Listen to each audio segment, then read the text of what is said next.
দুর্যোধন বলছে কি, দেখো দেখো সখা, তুমি আমার সঙ্গে যাবে যুদ্ধ করতে। দুর্যোধন যেই বলেছে, আর এদিকে পঞ্চ পাণ্ডবের মধ্যে তৃতীয় পাণ্ডব অর্জুন বলছে, সখা সখা তুমি আমার সঙ্গে যাবে না? আমার সঙ্গে চলো সখা, আমার সঙ্গে হস্তিনাপুর চলো সখা। এদিকে দুর্যোধন বলছে তুমি আমার সঙ্গে চলো, তৃতীয় পাণ্ডব অর্জুনও বলছে তুমি আমার সঙ্গে চলো। কার সঙ্গে যাবে ভগবান? শোনো শোনো শোনো, এক কাজ করো, আমি তোমরা যখন দুজনেই বলছো, তোমাদেরকে একটা কাজ করতে হবে। কি জানো তো, আমি আগামী দিন পল্লব প্রভাতে যার মুখ দর্শন করে আমি যাকেই আগে দেখব, আমি তারই সঙ্গে যাব যুদ্ধ করতে। বেশ, এটাই হোক। এই বলে ভগবান তিনি কি করলেন না, ভগবান তিনি শয়ন কক্ষে গেলেন, তার প্রাসাদে শয়ন করলেন। আর এদিকে দুর্যোধন কি করছে, একটা কক্ষের মধ্যে রয়েছে। আর সেই কক্ষে থাকতে থাকতে কি করছে দুর্যোধন, মানি দুর্যোধন তো অহংকারী দুর্যোধন, কি করছে সেই প্রাসাদে তিনি এদিক ওদিক করে চলাফেরা করছে। মানে তার কিছুতে ঘুম আসছে না, কারণ কৃষ্ণকে নিয়ে যেতে হবে, তার সঙ্গে নিয়ে যাবে, সেই কুরুক্ষেত্রে মাঠে যুদ্ধ হবে। কি করছে সেই দুর্যোধন, চলছে তার প্রাসাদে, এমনই ভাবে চলছে, পায়চারি করছে এদিক ওদিক করে, কিছুতেই তার ঘুম আসছে না। আর এদিকে কি করেছে তৃতীয় পাণ্ডব অর্জুন, একটা কক্ষের মধ্যে বসে বসে মনে মনে চিন্তা করছে, ঠাকুর সখা হে, তুমি আমার সঙ্গে যাবে সখা যুদ্ধ করতে, তুমি আমার সঙ্গে চলো সখা। কি হলো জানো, ভগবানকে স্মরণ করতে করতে তৃতীয় পাণ্ডব অর্জুন একটু বিশ্রাম করছে, অর্থাৎ একটু ঘুমিয়ে পড়েছে। আর দুর্যোধনে না ঘুমিয়ে কি করলো জানো, দুর্যোধন কৃষ্ণ যে কক্ষে ঘুমিয়ে বিশ্রাম করছে সেই কক্ষের মধ্যে প্রবেশ করলো। আর কক্ষে প্রবেশ করি দেখলো কি বেটা গোয়ালার ছেলে ঘুমাচ্ছে, রাজ সিংহাসনে ঘুমাচ্ছে বেটা গোয়ালার ছেলে। হ্যাঁ তাই না, বেটা ননিকির ছানা মাখন এইগুলো খায়। আরে বাড়ি বাড়ি চুরি করে, ভগবান শ্রীকৃষ্ণ চুরি করে খায় তো নাকি, সবাই বলি তো ননি চোরা, কি আবার কি বৃন্দাবনের মায়েরা বলে বসন চোরা, তাই না, গোপিনীদের বসন চুরি করেছিল তাই নাম দিয়েছে বসন চোরা। আচ্ছা বলো তো, ভগবান ক্ষীরসর ননি চুরি করতো আগে না আপনারা চুরি করাতেন তাকে দিয়ে? বলুন, সত্যি করে বলুন ভক্তমণ্ডলী, ভক্তিমতী মায়েরা, একটু চিন্তা করে দেখুন, ব্রজবাসী মায়েরা কি বলতো জানো, এই যে দুগ্ধ দহন করলাম, এই দুগ্ধ আর কারুর জন্য নয়, এই দুগ্ধটা আমার গোপালের জন্য। আমি দহন করি, আমি ক্ষীরসর ছানা মাখন আমি প্রস্তুত করলাম। ব্রজবাসিনী মায়েরা প্রস্তুত করছে আর মনে মনে চিন্তা করছে, ওরে গোপাল, গোপালের এত কষ্ট করি আমি তোর জন্য ক্ষীরসর নবনী প্রস্তুত করছি। ব্রজবাসিনী মায়েরা বাড়িতে বসে বসে গোপালকে ডাকছে আর প্রস্তুত করছে। জলে নগে ব্রজ গোপী আইরে গোপাল। কি করতো জানো, সেই মায়েরা ননি ক্ষীর ছানা প্রস্তুত করে বাড়ির এমন একটা জায়গায় রাখতো, সেই জায়গায় রাখার পরে মনে মনে চিন্তা করতো, আমার তো ছোট্ট গোপাল তো হাত পাবে না শেখার উপরে, সেই শেখার সম্মুখে কি করতো জানো, একটা উঁচু জায়গা রেখে দিত, যাতে আমার গোপাল সেই উঁচু জায়গার উপরে দাঁড়িয়ে সেখান থেকে ক্ষীরসর নবনীটা চুরি করতে পারে। মায়েরা বলতো, ওরে গোপাল, তোর জন্য নবনী প্রস্তুত করেছে, আয় গোপাল তুই আমার ঘরে আসবি না। নয়ন জলে ভাসাতো, গোপালকে ডাকতো। বলতো, এটা কি আমার গোপালের অপরাধ, আমার ভগবানের অপরাধ? বলো, প্রত্যেক বৃন্দাবনে ব্রজবাসীদের মায়েদের বাড়িতে গিয়ে ননি চুরি করে আমার ভগবান খেত। কিন্তু দেখুন, সেই ভগবানকে আমরা মূঢ় জীব, আমরা পাপী জীব, আমরা যদি ভগবানকে খেতে দিই, ভগবান সেবা করে না। অর্জুন যেই না বিশ্রাম করছে, কি হলো জানো, আমার সেই দুর্যোধন মনে মনে চিন্তা করছে, ওরে ওরে বেটা গোয়ালার ছেলে, সোনার পালঙ্কে তুই বিশ্রাম করছিস, এটা কি জানে না যে আমি দুর্যোধন, আমি মানে দুর্যোধন এখানে আসবো, আমার জন্য একটা জায়গা, একটা আসনের তো ব্যবস্থা করতে পারতো। এদিক ওদিক করে ঘুরছে, কোথাও কিছু দেখতে পেল না। দেখতে পেল কি না, কৃষ্ণ যেখানে বিশ্রাম করছে তার মাথার সম্মুখে একটা সোনার পালঙ্ক। এটা গোয়ালার ছেলে হলে কি হবে, মাথায় বুদ্ধি আছে, একটা সোনার পালঙ্ক করে একটা সিংহাসনে রেখেছে, পালঙ্কে বিশ্রাম করছে, সোনার সিংহাসন রেখেছে। এক কাজ করি, এই সিংহাসনে আমি একটু বিশ্রাম করি, এই বলে কি করেছে জানো, পায়ের উপরে পা তুলেছে, সেই সিংহাসনে বসেছে। আর এদিকে ভগবান পালঙ্কে শয়ন করে আছে। তাহলে পায়ের উপরে যদি পাটা তোলে, মাথার ধূলিকণা, ওই পায়ের ধূলিকণাগুলো কোথায় পড়বে? পড়বে কোথায়? ভগবান শ্রীকৃষ্ণ মাথার উপরে, তাই না? মাথার সম্মুখে যদি পালঙ্ক থাকে, সিংহাসনে থাকে, ভগবান কি করেছে, মাথার উপরে হাতটা দিয়েছে। চিন্তামণি এইভাবে মাথায় হাত দিয়ে চিন্তামণি আমার বিশ্রাম করছে। আর ঠিক ঠিক পল্লব প্রভাত হতে চললো, তখন তৃতীয় পাণ্ডব অর্জুনের ঘুমটা ভেঙে গেল। কি আমার আমার আমার নয়ন খানা, আমার নয়ন নয়ন মিলে আমি দেখি আমার আমার সখা কৃষ্ণ, আমি যে একটু একটু ঘুমিয়ে পড়েছি, আমার কৃষ্ণকে পাবো না। তাড়াতাড়ি করে কৃষ্ণ যে কক্ষে বিশ্রাম করছে সেখানে গেল। যখন গিয়ে দেখে দ্বারের সম্মুখে সেই দুর্যোধনের খড়ম সম্মুখে রয়েছে। আহ, আমার আর পাওয়া হবে না, আমার আর সখা কৃষ্ণকে যে পাওয়া হবে না গো, আমি কৃষ্ণকে পাবো না, কারণ আমার আগে যে আরেকজন প্রবেশ করেছে, আমি কি করে কৃষ্ণকে পাই বলো? দুর্যোধন তৃতীয় পাণ্ডব অর্জুন কিন্তু কিন্তু করে কি করলো, প্রবেশ করলো। আর সেই কক্ষে প্রবেশ করে দেখে মানে দুর্যোধন সোনার সিংহাসনের উপরে বসে আছে, আর ভগবান বিশ্রাম করছে মস্তকের উপরে হাত দিয়ে। কি যিনি কিনা জগৎ পালক, যিনি কিনা সৃষ্টি, যিনি কিনা লয়, যিনি কিনা প্রলয়, সেই বিশ্বের শ্রেষ্ঠ ভগবান আমার, তিনি মস্তকে হাত দিয়ে বিশ্রাম করছে। কি গো মায়েরা, একটা সন্তান যখন ঘুমিয়ে যায়, ঘুমিয়ে যাওয়ার পরে তার মাথার উপরে হাতটা থাকলে মায়েরা কি করেন? আহ, আমার ছেলেটা কত চিন্তা করছে গো, আমার ছেলেটা চিন্তা করছে, মাথা থেকে হাতখানা সরিয়ে দেন দেন না। কিন্তু দেখুন আজকে তৃতীয় পাণ্ডব অর্জুন এসেছে, অর্জুন এসে বসলো কোথায় যেন, ভগবানের চরণ তলে। আর সেই ভগবানের চরণ তলে বসে বসে ভগবানের চরণ সেবা করছে। আর যখনই ভগবানের চরণ সেবা করছে, নয়নে জলগুলো টপ টপ করে অর্জুনের সেই ভগবানের চরণে পড়েছে। এদিকে অর্জুন নয়নে জলে মুখ ভাসাচ্ছে, আর ওদিকে ভগবান আমার কি করছে, নয়ন জলে তারা বালিশখানা ভিজিয়ে ফেলেছে। এদিকে ভগবান, ওদিকে ভক্ত, দুজনেই কাঁদছে।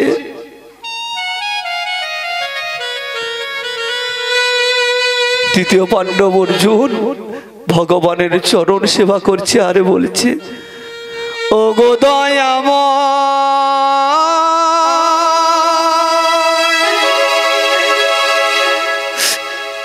আমি কি তো মারি না, আমি জানি আমি আর তোমায় পাবো না, তাই বলেছি দেব। তবে কেন এত ব্যথা দাও, তবে কেন এত ব্যথা দাও, ও গো দয়াময়, আমি কি তোমার না, তবে কেন এত ব্যথা দাও,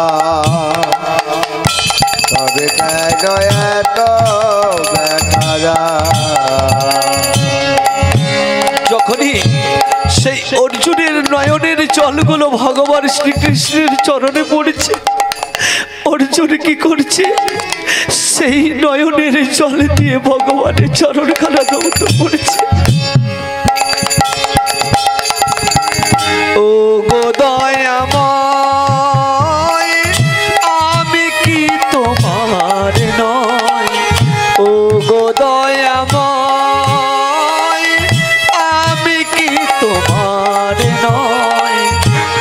তবে কেন এত ব্যথা দাও, তবে কেন এত ব্যথা দাও। ওগো দয়াময়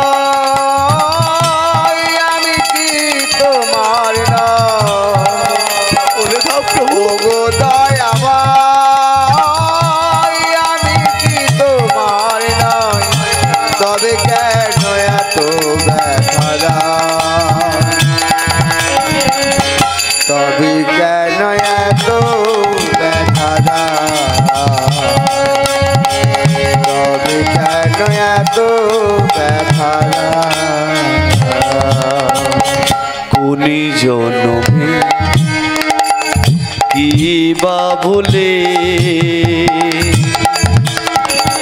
কোনি জনমে কি বা ভুলে বাড়ি বাড়ি আমাকে কাঁদা,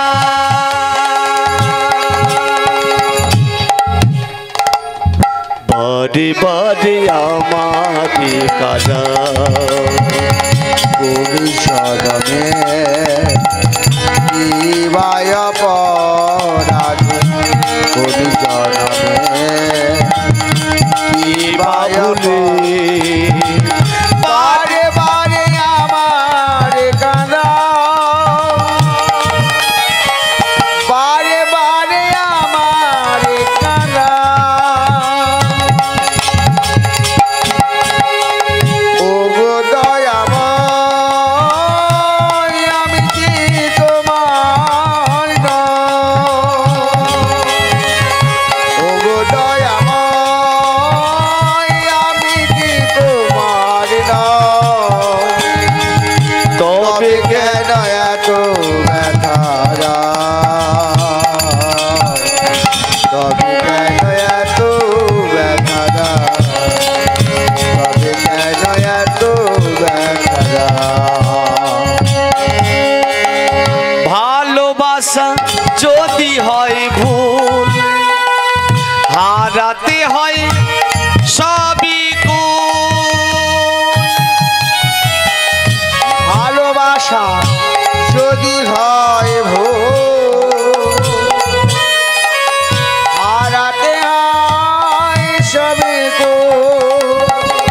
ভালোবাসা যদি হয় ভুল, হারাতে হয় সবই কুল। বিনয় অপরাধী আমায়, বিনয় অপরাধী আমায় দিতে হয় ভুলের মাসুল। বিনয় অপরাধে, বিনয় অপরাধে দিতে হয় ভুলের মাসুল। কোনি জনমে কি বা ভুলে, কোনি জনমে কি বা ভুলে বাড়ি বাড়ি আমার কাঁদা। ও গো ভগবান বই কি আমার নয়, ওগো ভগবান তুমি কি আমার নয়, তবে কেন এত ব্যথা দাও, তবে কেন এত ব্যথা দাও, তবে কেন এত ব্যথা দাও। দয়াময়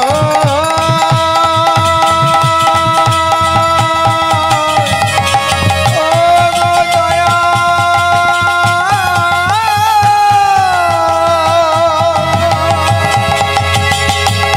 দয়াময় ওগো দয়াময়।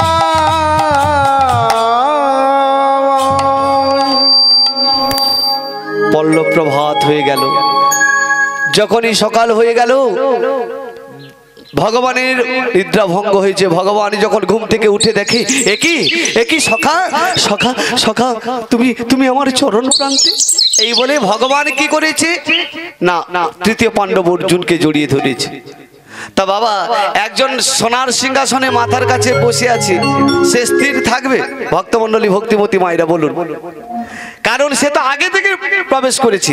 সঙ্গে সঙ্গে মানি দুর্যোধন বলছে, এটা কি হলো, এটা কি হলো? আমি তো আগে থেকে এসে বসে আছি, তুমি আমার সঙ্গে না কথা বলে তুমি তোমার সখা কৃষ্ণ অর্জুনকে নিয়ে তুমি কথা বলছো কেন?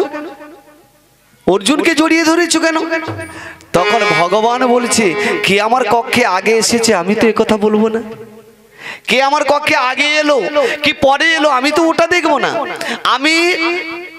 আমি যারই মুখ ঘুম থেকে ওঠার পরে আমি যাকেই প্রথম দর্শন করব আমি তারই সঙ্গে যাব। তা বাবা, ভগবান যদি শয়ন করে থাকে, কেউ যদি শয়ন করে থাকে, পায়ের সামনে যদি একজন থাকে, একজন মাথার সামনে থাকে, ঘুম থেকে উঠে আগে কাকে দেখবে? আগে যে মাথার কাছে থাকে তাকে আগে দেখতে পাবে? মাথার কাছে থাকলে দেখতে পাবে? মাথার কাছে থাকলে দেখতে পাবে না। দেখতে পাবে কোথায়? যে পায়ের কাছে। তা চরণ তলে আছে কি? তৃতীয় পাণ্ডব অর্জুন। তা তৃতীয় পাণ্ডব অর্জুনকে জড়িয়ে ধরেছে, বলছে সখা আমি তোমার সঙ্গে যাব। বেশ, দুর্যোধন বলছে তাহলে তুমি আমার সঙ্গে যাবে না। বেশ, আমি তোমার সঙ্গে যাব না ঠিকই, কিন্তু আমি তৃতীয় পাণ্ডব অর্জুনের সঙ্গে যাব। আমার বিনিময়ে আমি তোমাকে আমার এক অক্ষহীনী ওই দেবত্ব সেনা, সেই সেনাদেরকে তোমাকে দেব। এক অক্ষহীনী সেনা দুর্যোধনকে দিলেন সেই কুরুক্ষেত্রে যুদ্ধের জন্য। তখন দুর্যোধন মনে মনে চিন্তা করলো, কৃষ্ণকে নিয়ে কি হয়? একজনকে নিয়ে কিছু হবে কি? ভক্তমণ্ডলী, ভক্তিমতী মায়েরা, একজনকে নিয়ে কিছু হবে না, বরঞ্চ 1,00,000 সেনা, দেবতা সেনা, আমি তাদেরকে নিয়ে যাব। তাই কি করলেন? দুর্যোধন চলে গেল। এবারে অর্জুন বলছে সখা তুমি আমার সঙ্গে চলো। যেই বলছে দাঁড়াও, আমি তো তোমার সঙ্গে যাব, কিন্তু আমার একটু কাজ আছে, একটু কাজ বাকি আছে। তা আমি যখন এই দ্বারকা ছেড়ে চলে যাব, দ্বারকা ছেড়ে চলে যাওয়ার আগে দ্বারকার সিংহাসনের, আসতে কথা নয়, হরি বল, দ্বারকার সিংহাসনের কাউকে দায়িত্ব দিয়ে যেতে হবে তো নাকি? দ্বারকার রাজা ভগবান শ্রীকৃষ্ণ। তাহলে কৃষ্ণ রাজা যদি চলে যায়, তাহলে দ্বারকার রাজসভাটা চলবে কি করে? সেই রাজ্যটা চলবে কি করে? তাই একজনকে দায়িত্ব দিতে হবে। দায়িত্বটা কে পালন করবে? তখন কৃষ্ণ মনে মনে চিন্তা করলো, আমার বাবা অর্থাৎ বসুদেব, কৃষ্ণের যে বাবা বসুদেবকে ডেকে বলছে, বাবা শোনো বাবা, তোমায় আমি বলি, আমি কিছুদিনের জন্য আমি হস্তিনাপুর যাচ্ছি, তাই বলছি বাবা তুমি এক কাজ করো, তুমি এই দ্বারকার সিংহাসন নিয়ে থাকো, এই দ্বারকার সিংহাসন নিয়ে থাকো, কিন্তু তোমাকে আমাকে একটা কথা দিতে হবে। বল বাবা কৃষ্ণ, কি কথা দিতে হবে? দেখুন এইবারে কথা দিচ্ছি। দেখো বাবা, তুমি যে হস্তিনাপুরে থাকবে, তুমি যে দ্বারকাতে থাকবে, তুমি কোনোদিন এই দ্বারকার সিংহাসন ছেড়ে তুমি কোথাও যাবে না। তুমি কোথাও যাবে না দ্বারকার সিংহাসন ছেড়ে। বেশ কৃষ্ণ, আমি তোমায় কথা দিলাম, এই সিংহাসন ছেড়ে, এই দ্বারকা ছেড়ে, দ্বারকাবাসী ছেড়ে, এই প্রজাবৃন্দ ছেড়ে আমি কোথাও যাব না, আমি কোথাও যাব না, আমি তোকে কথা দিলাম। বেশ ঠিক আছে, তাহলে কৃষ্ণকে কথা দিল, কে কথা দিল? ভক্তমণ্ডলী, ভক্তিমতী মায়েরা, কৃষ্ণকে কে কথা দিল? তার বাবা, তাই তো, বসুদেব কথা দিল যে আমি দ্বারকা ছেড়ে কোথাও যাব না। তাহলে দ্বারকা ছেড়ে কোথাও যাব না কথা দিয়েছে। আর এদিকে তৃতীয় পাণ্ডব অর্জুন বলছে, সখা তাহলে তুমি আমার সঙ্গে এবারে চলো। বলছে বেশ ঠিক আছে, আমি তোমার সঙ্গে যাব। তৃতীয় পাণ্ডব অর্জুন কি করলেন? কৃষ্ণকে সঙ্গে করে নিয়ে তিনি চলে গেলেন। কোথায় গেল গো? সঙ্গে করে নিয়ে হস্তিনাপুর চলে গেল। আর যখনই হস্তিনাপুর চলে গেল, আর এদিকে বেশ কিছুদিন গত হয়ে গেল। বেশ কিছুদিন গত হয়ে যাওয়ার পরে কি হলো জানো? গত হওয়ার পরে সেই বসুদেব মনে মনে চিন্তা করছে, আমি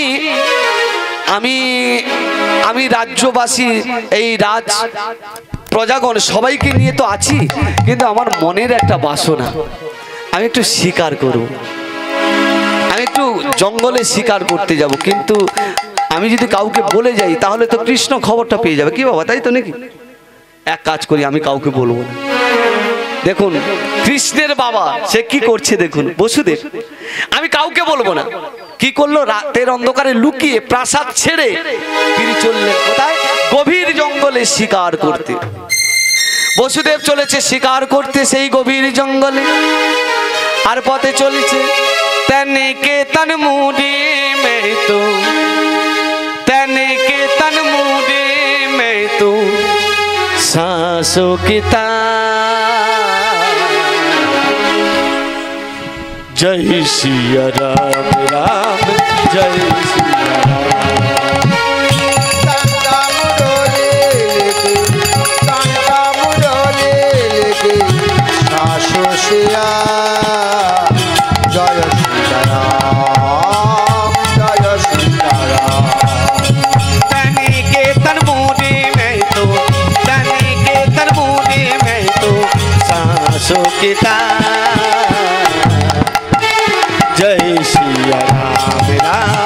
जय सिया राम राम जय सिया राम मुरे में तो आंसू की तार। जय सीता राम राम जय राधेश्याम, जय सीता राम राम जय राधेश्याम। लगने लगी कि नीलाधारी में जगरे जगमग ज्योति, जगरे जगमग ज्योति। लगने लगे घर नीलाधर को जगने जाको ज्योति, जगना जाको ज्योति।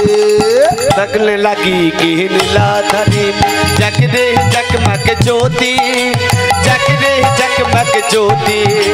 लगने लगा तो लीलाधारी को जगरे जगमग ज्योति, जगरे जगमग ज्योति। मन की मुरलियों में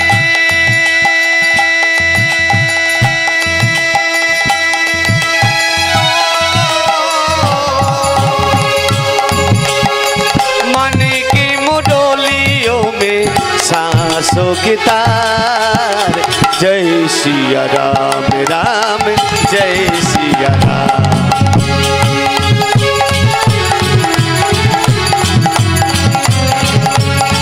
जय सिया राम जय सिया राम, जय सिया राम जय सीता राम। এই তো আমি বেশ কিছুখানি পথ এসেছি, কিন্তু দেখো আমি যে জঙ্গলে শিকার করব মনে মনে চিন্তা করছে বসুদেব যে শিকার করব, কিন্তু আমি আগে শিশুকালে মানে বাল্য অবস্থাতে আমি যেভাবে ওই শিকার করতাম আমি সেইভাবে করব না, কারণ সেভাবে অনেক দিন হয়ে গেছে। আজকের একটু অন্যরকম ভাবে শিকার করব। মনে মনে কি চিন্তা করলো, না আমি এখানে বসে থাকবো, এখান থেকে আমি শব্দবেদী বান নিক্ষেপ করব। সেই শব্দবেদী বানের দ্বারাই ওখানে হরিণ আসবে জল খেতে, আর সেই হরিণ আমি শিকার করব। এই বলে কি করেছে, একটা বৃক্ষের তলে বসে রয়েছে, আর অদূর থেকে কলকল করে শব্দ আসছে। ওই তো অদূরে অদূরে একটি সরোবর, সেই সরোবরে ওই জল পড়ছে। ওখানে মনে হচ্ছে অনেকগুলো ওই তো অনেকগুলো হরিণ এসছে। আচ্ছা আচ্ছা, কিন্তু তাহলে এখান থেকে আমি বান নিক্ষেপ করব। এই বলে বসুদেব কি করেছে, বান প্রস্তুত করেছে, আর বান প্রস্তুত করে কি করলো, সেখান থেকে সেই শব্দবেদী বানটা সেখান থেকে ছেড়ে দিল। যখনই ছেড়ে দিল বানটা ছাড়ার পরে কিছু সময় পরে সেই দূর থেকে কেউ যেন চিৎকার করছে, বাঁচা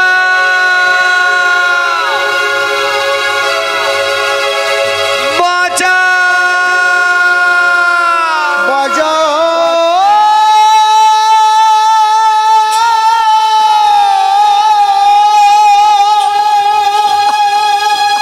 কি যন্ত্রণা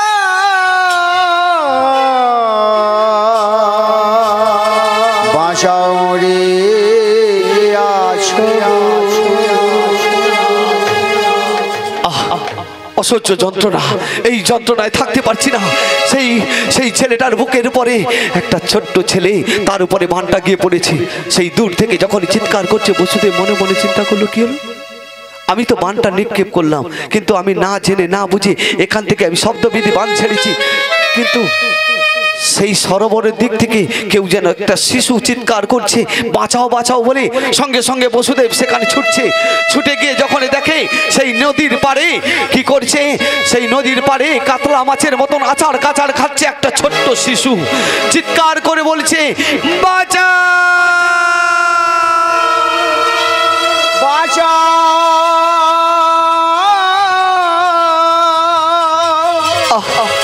অসহ্য যন্ত্রণা। এই ওগোকে আসো বাঁচা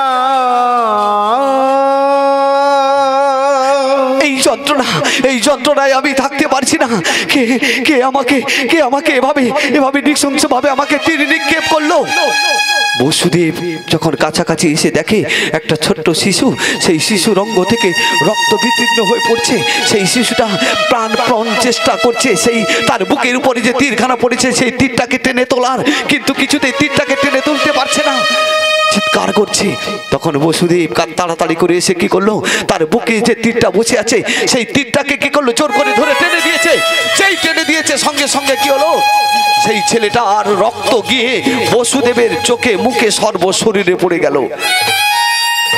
আর সেই নদীর কূলে চতুর্দিকে সেই রক্তে রাঙা হয়ে গেল। আর সেই ছোট্ট ছেলেটা বলছে, অসহ্য যন্ত্রণা, এই যন্ত্রণায় থাকতে পারছি না। বসুদেব বলছে, ওরে বাছা কে তুই, তোর বাড়ি কোথায় বল বাছা।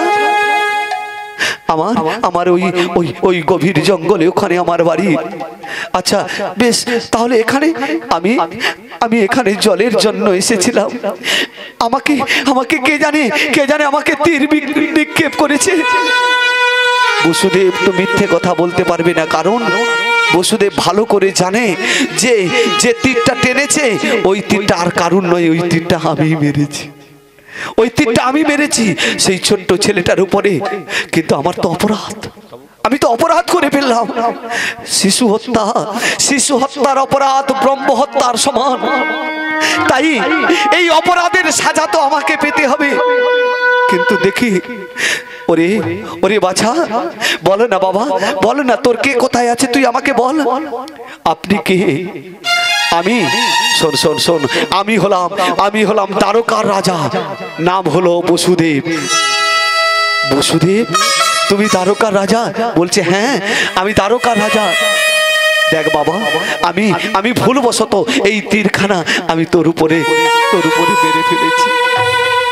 তুমি যদি রাজা হবে, তুমি যদি প্রজাপালক হবে, তাহলে তুমি আমাকে বিনা দোষে বিনা অপরাধে তুমি আমায় এভাবে তীর মারলে, তুমি এভাবে আমাকে তীরটা মারতে পারলে?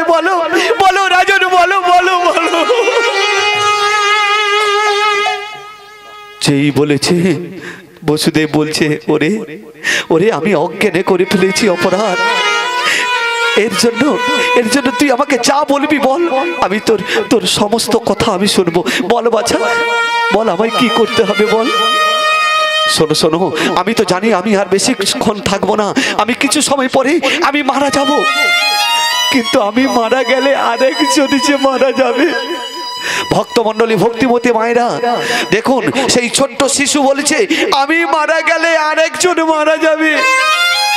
কে সে আর কেউ নয়, সে আমার মা, সে আমার বাবা, সে যে আর কেউ নয়, সে হলো আমার দিদি। আমার মা বাবার থেকে বড়, কারণ সেই দিদি আমাকে ছোট্ট থেকে বড় করেছে। আমি সেই দিদির জন্য আমি এখানে এসেছি নদীর কূলে, কারণ আমার দিদি যে সে নয়নে দেখতে পায় না, সে যে বাল্যকাল থেকে শিশুকাল থেকে সে অন্ধ, সে কোনোদিন কিছু দেখতে পায় না। সেই দিদির জন্য আমি জল আনতে এসেছি। আমি জল নিয়ে গেলে আমার দিদি সেই জলে স্নান করবে। তাই বলেছি, তুমি যদি রাজা হও, তুমি একটা কাজ করতে পারবে, তোমার কোনো অপরাধ হবে না। বল বাছা, আমাকে কি করতে হবে বল, তুই আমাকে বল, তুই আমাকে যা বলবি আমি তোর সমস্ত কথা শুনবো। বল বাছা তুই। বলছে, রাজা, তুমি তো রাজা, এই দেখ, আমি রাজা তোর দিদির জন্য এক কাজ করি, শোন, তোর দিদির জন্য একটা বড় করে রাজপ্রাসাদ বানিয়ে দিই, অনেক দাস দাসী দিয়ে দেব, সোনা দানা টাকা অলংকার আদি দিয়ে দেব। বলছে আমার দিদি দাস দাসী নিয়ে কি করবে, টাকা পয়সা নিয়ে কি করবে, রাজপ্রাসাদ নিয়ে কি করবে? ওগুলো নিয়ে তো আমার দিদি কিছু করতে পারবে না, কারণ আমার দিদির একমাত্র চলার পথ অবলম্বন হলাম আমি। আমার দিদি যেখানে যেত আমি তার হাতটা ধরে নিয়ে যেতাম সেখানে। আজকের যদি আমি না থাকি সেই দিদি আমার মারা যাবে, আমি এখানে মারা যাবো, আমার দিদি ওখানে মারা যাবে। বলি শোনো রাজন, তোমার কোনো অপরাধ হবে না, তোমাকে একটা কাজ করতে হবে। বলো বলো, তুমি আমার কাছে আমাকে যা বলবে আমি তাই করব। বসুদেবকে বলছি, তখন বসুদেবকে বলছে, শোনো, তাহলে আমার কাছে তুমি সত্য করো, আমার কাছে তুমি সত্য করো, আমি তোমাকে যা বলবো তুমি তাই করবে। বেশ, এই মৃত্যুর সময় তোকে আমি কথা দিচ্ছি, তুই যা বলবি আমি তোর সমস্ত কিছু করে দেবো। বল তুই আমাকে, তোকে কি করতে হবে? বেশ, তাহলে রাজা তুমি এই মুহূর্তে যাও গভীর জঙ্গলে, আমার দিদির সিঁথিতে রাঙিয়ে দাও সিঁদুর। বলো না, বলো না, বলো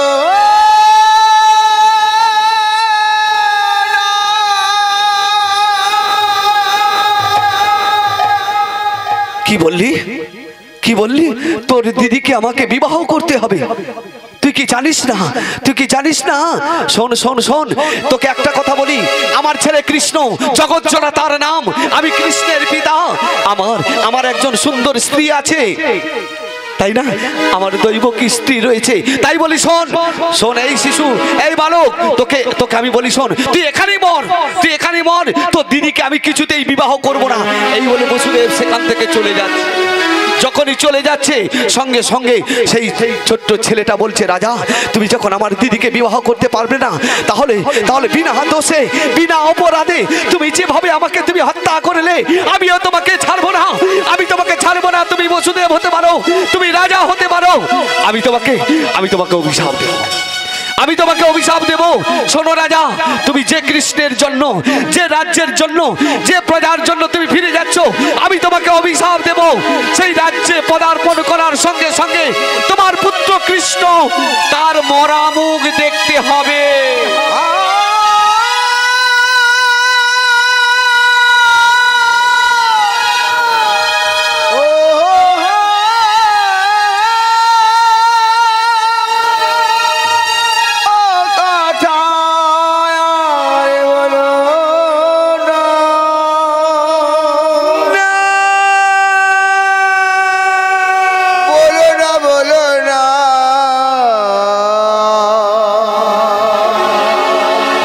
কথা তুমি আর বলো না।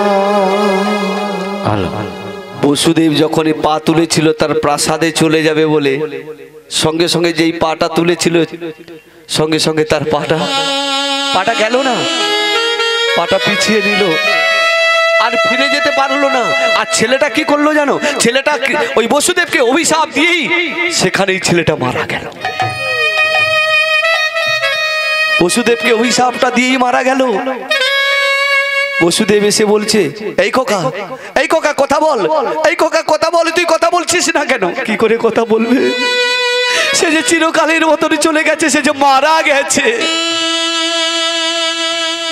তুই মারা গেলি, তুই আমায় ছেড়ে চলে গেলি, কিন্তু তুই আমাকে কি করলি? একটা অভিশাপ দিলি, অভিশাপ দিয়ে চলে গেলি। যে কৃষ্ণের জন্য আমি ওই কংস আমাকে হস্তপদ শৃঙ্খলে দিয়ে বন্ধন করে রেখেছিল, যেই কৃষ্ণের জন্য আমি কত কষ্ট পেয়েছি, কত দুঃখ পেয়েছি, আমি যদি এখান থেকে চলে যাই, সেই কৃষ্ণর মরা মুখ আমাকে দেখতে হবে। আমি পারবো না কৃষ্ণের মরা মুখ দেখতে। কারণ বসুদেব দৈবকীকে বিবাহ করার পরে যখন কংস নিজে কি করেছিল, তার ভগ্নীকে কি করেছিল, তার শ্বশুর আলয় দিতে গেছিল। যখন শ্বশুর আলয় দিতে গিয়েছিল সেদিন কংসকে বলেছিল কি, ওরে কংস, তুমি যাকে নিয়ে যাচ্ছ তোমার ভগ্নী, ওই ভগ্নীর অষ্টম গর্ভের সন্তান তোমার মৃত্যুর কারণ। যখন বলেছিল সঙ্গে সঙ্গে কংস কি করেছিল, কংস দৈবকীর চুলের মুঠিটা ধরে আছাড় মেরে ফেলে সেই দৈবকীকে হত্যা করতে গিয়েছিল। বসুদেব চরণখানা জড়িয়ে ধরে বলেছিল, তুমি তুমি আমার স্ত্রী দৈবকীকে তুমি এইভাবে হত্যা করো না, তুমি তোমার ভগ্নীকে হত্যা করো না। শোনো শোনো, তোমার যারই প্রয়োজন, অর্থাৎ তোমার সন্তানের প্রয়োজন, আমার স্ত্রীর যতগুলো সন্তান হবে আমি তোমায় কথা দিচ্ছি কংস, এক একটা করে সন্তান আমি তোমার হাতে তুলে দেব। বসুদেব কংসকে কথা দিয়েছিল। সেই কংসের কারাগারে যখন দৈবকী সন্তান হলো, প্রথম সন্তান জন্মগ্রহণ করলো। জন্মগ্রহণ করার পরে দৈবকী কি করলো, সন্তানটি কাঁদছে, চিৎকার করছে।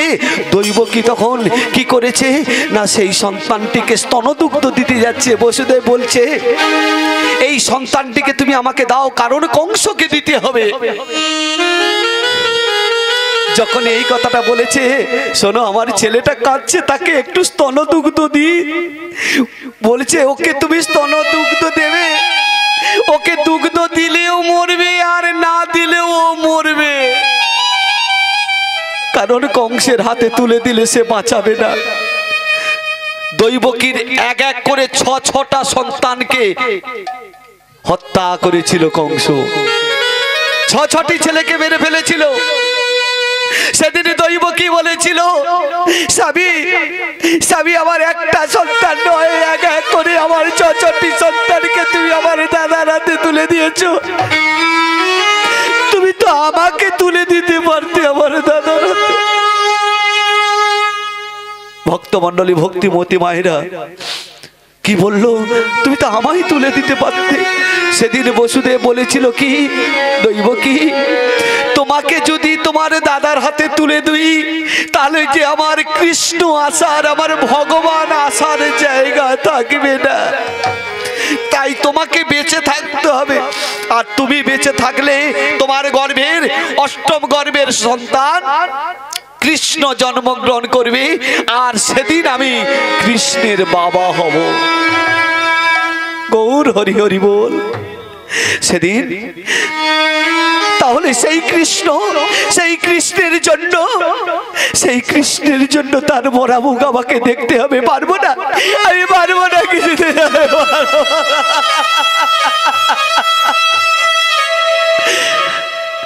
সেই সন্তানটিকে কি করলো জানো, সেই সন্তানটিকে সেই নদীর পাড়ে নিয়ে গিয়ে নিজ হাতে সমাধি করলো। সমাধি করে সেখান থেকে তার ভগ্নী অর্থাৎ তার বোনের কাছে সেই পণ্য কুটিরের পথে চলেছে। মোরে বেদন ভরা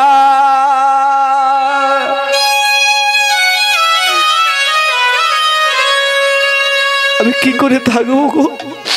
আমার রাজ্য, আমার প্রজা, আমার পুত্র কৃষ্ণ, আমি যে আমার কৃষ্ণকে বলে কিছুতেই থাকতে পারবো না। তাই বলেছি, দয়াময় তুমি আমার কৃপা করো, দয়াময় তুমি আমার করুণা করো। মোর বেদন ভরা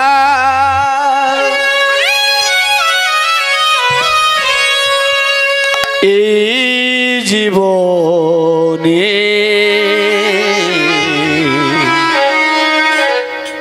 আশার আহালো তুমি, মোরে আশার আহালো তুমি, মোর বেদন ভরা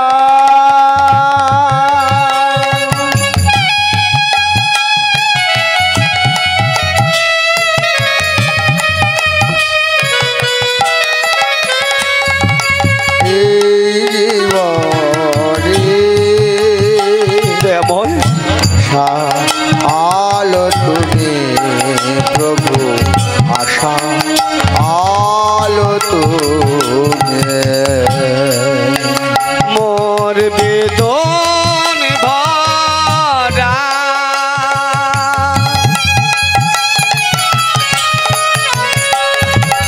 এই জীবনে আশার আলো তুমি মোর আশার আলো তুমি জীবন ভরা এই জীবনে আশা আলো তুমি প্রভু আশা আলো তুমি অভয় পদে দান সপিয়া প্রভু ধন্য হব আমি আশার আলো তুমি মোর আশার আলো তুমি অভয় পদে প্রাণ সপিয়া দয়াময় তুমি আমায় পথ বলে দাও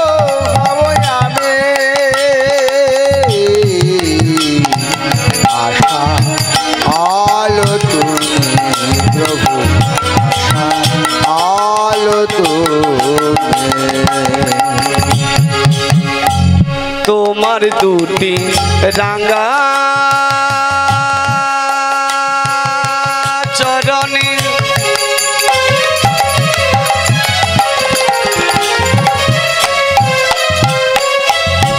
বেদন ভরায় আমার জীবনে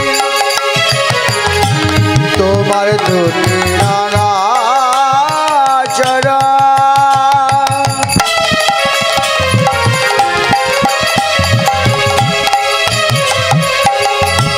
বেদনে ভরায় আমার জীবন প্রভু গো তোমার দুটি রাঙা চরণে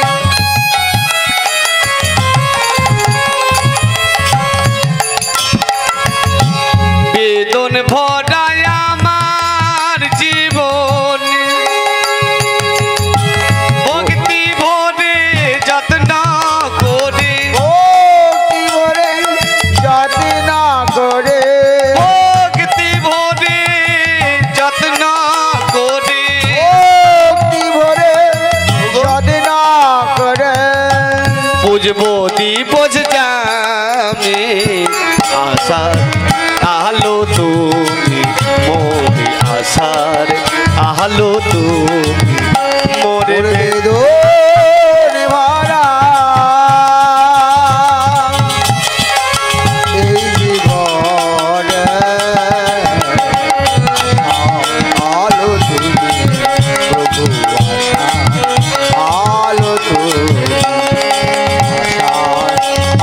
আলো তুমি প্রভু গো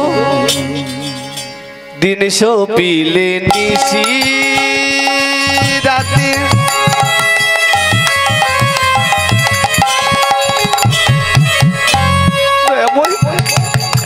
আমি তো তোমার কাছে কোনোদিন কিছু চাই না বলো না ঠাকুর আজকে আমার কর্ম করলাম সেই কর্মের ফলে তুমি আমাকে এভাবে সাজা দিচ্ছ দয়াময়